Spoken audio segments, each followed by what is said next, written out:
Picture a person. He reads books, he follows politics, he keeps up with the news, he debates over dinner about how the world works. By the standards of his time, he is educated and decent. And yet he genuinely believes something that 50 years later will be considered a crime. Not because he is evil, not because he is stupid. Because propaganda is not about stupid people. It is about all of us. Today we are going to break down the mechanism, how intelligent people become part of systems that later fill history books as examples of the monstrous, and why we right now are not immune. When we look at historical photographs, cheering crowds, parades, unanimous votes, we are tempted to think, well, of course, these were simple people, a different time, a different world. But that is not true. In 1930s, Germany, the literacy rate was among the highest in the world. Among the regime's most vocal supporters were professors, doctors, engineers, and lawyers, people who read Goethe and listened to Bach. In the Soviet Union in 1937, it was the intelligentsia that endorsed the purges, the very same people who 5 years earlier had been writing poetry about freedom. America, the 1950s, the McCarthy-era. Senator McCarthy declares that communists have infiltrated the government, the military, Hollywood. Hearings begin. People inform on colleagues, professors sign loyalty oaths, journalists go silent. This was not some backward village. This was the wealthiest, most educated country in the world at the height of its power. 10 years later, Americans themselves would call this period a witch hunt. But at the time, it was common sense. It was a matter of national security. It was the right thing to do. It is not about IQ. It is about how belief works. Because propaganda never arrives labeled as propaganda. It arrives as the common sense of its time. A fish does not know it lives in water. It just lives. When you receive information from a limited number of sources, newspapers, radio, teachers, neighbors, you have no sense that anything is being hidden from you. You simply feel that you know how the world works. German journalist Sebastian Haffner, who lived in Berlin in the 1930s before emigrating, described this precisely. Most of his acquaintances did not feel pressured. They simply read the same thing every day in slightly different words. And it became their reality. Today we call this mechanism an information bubble. But in an era when alternative sources simply do not exist, the bubble is the entire world. Here is a paradox that is well documented in psychology. The higher a person's intelligence, the better they are at justifying a decision they have already made. Research shows that intelligent people use their intellect not to find the truth, but to defend beliefs they already hold. This is called motivated reasoning. The brain picks a position first, then looks for evidence. Not the other way around. If information fits what we already believe, we accept it faster. If it does not, we start poking holes in it. And the smarter the person, the better they are at poking holes, even when they are wrong. An ordinary person says, "That's just how it is." An intelligent person writes a dissertation defending why it is. Nobody asks you to agree with something monstrous right away. First, a small restriction targeting that particular group. Then a logical consequence of that restriction. Then another. Each step seems minor and reasonable because the previous one has already been accepted. Psychologists call this the foot in the door technique. In history, it is called normalization. One man who lived through it described it this way: each act, each occasion was worse than the last, but only a little worse. If the last and worst act of the whole regime had come immediately, no one would have marched. You wake up one morning in a world you would never have agreed to enter all at once. Humans are social animals. That is not a metaphor. It is biology. When everyone around you shares a belief, colleagues, friends, family, disagreement requires more than just intellectual effort. It requires a willingness to face social isolation, loss of status, and sometimes real danger. Psychologist Solomon Asch conducted a simple experiment in the 1950s. A group of people were shown lines of different lengths and asked which one matched a reference line. The correct answer was visually obvious.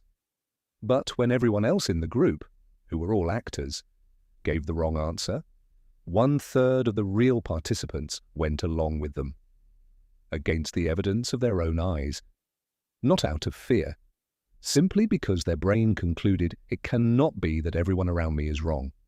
Now imagine the stakes are not lines on a piece of paper, but your job, your family, your reputation. And once silence becomes normal, it stops feeling like a choice.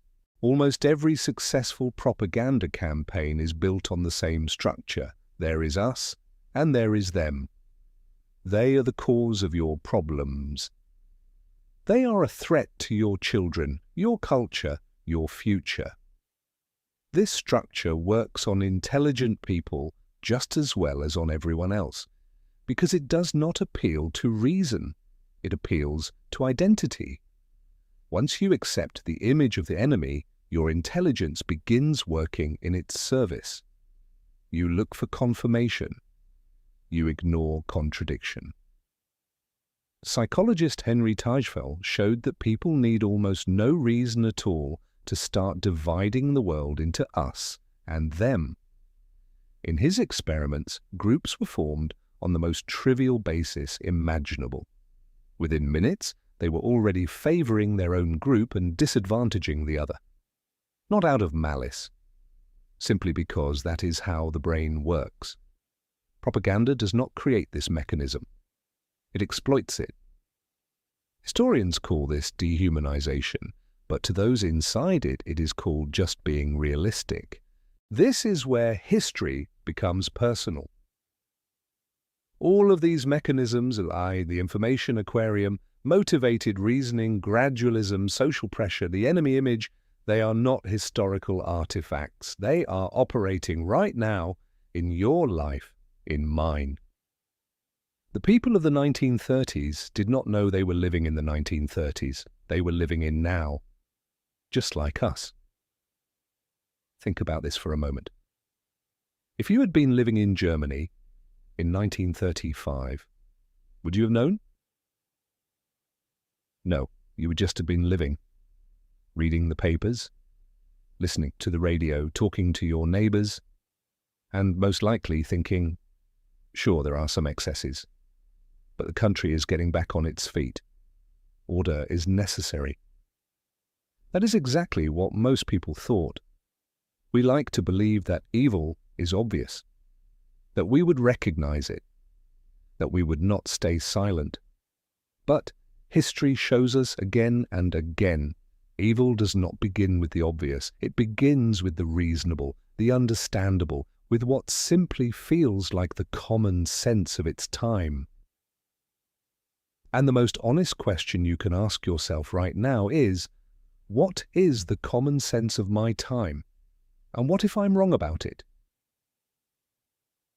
Psychologist Philip Zimbardo spent his entire career studying one question. How do ordinary people do terrible things? His answer is uncomfortable. Situation matters more than character. Bad people do not create bad systems. Bad systems create ordinary people who do bad things.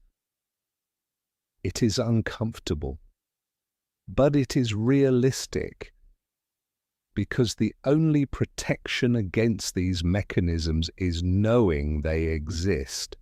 Okay, we have broken down the mechanism. Now, the practical part. 3 warning signs worth knowing by heart. First, a piece of news confirms exactly what you already believed, with no nuance whatsoever, perfectly. That is a reason to pause. Second, you feel a strong emotion: anger, outrage, euphoria. Strong emotions switch off critical thinking, and that is precisely the point. Third, you want to share it immediately, repost it, send it to a friend, right now before checking the source. If two of these are happening at once, stop.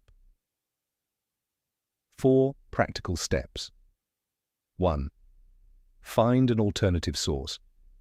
Not necessarily the right one, just a different one. A single honest conversation or one opposing viewpoint is enough to crack the aquarium. 2. Meet the enemy in person. Abstractions work. Real people do not. 3. Separate facts from interpretation. Fact: unemployment rose by 2%. Interpretation: this is a catastrophe, or this is temporary, and that is already someone's opinion. 4. Ask yourself 2 questions. What would it take for me to change my mind? And who benefits from me believing this? If you cannot answer the first question, you are probably no longer analyzing. You are defending. History has preserved people who did not go along. Some were highly educated, some were not. What did they have in common? Access to a different narrative. Not necessarily the correct one, just a different one. A foreign radio broadcast, a banned book. One honest conversation was enough to break the aquarium. Personal contact with the enemy. Real people do not fit neatly into an abstract image of a threat. A tolerance for intellectual discomfort. People who could sit with "I don't know" or "I might be wrong" were more resilient. That is not weakness, it is a skill. And the question, who benefits? Asking it does not make you paranoid, it makes you attentive.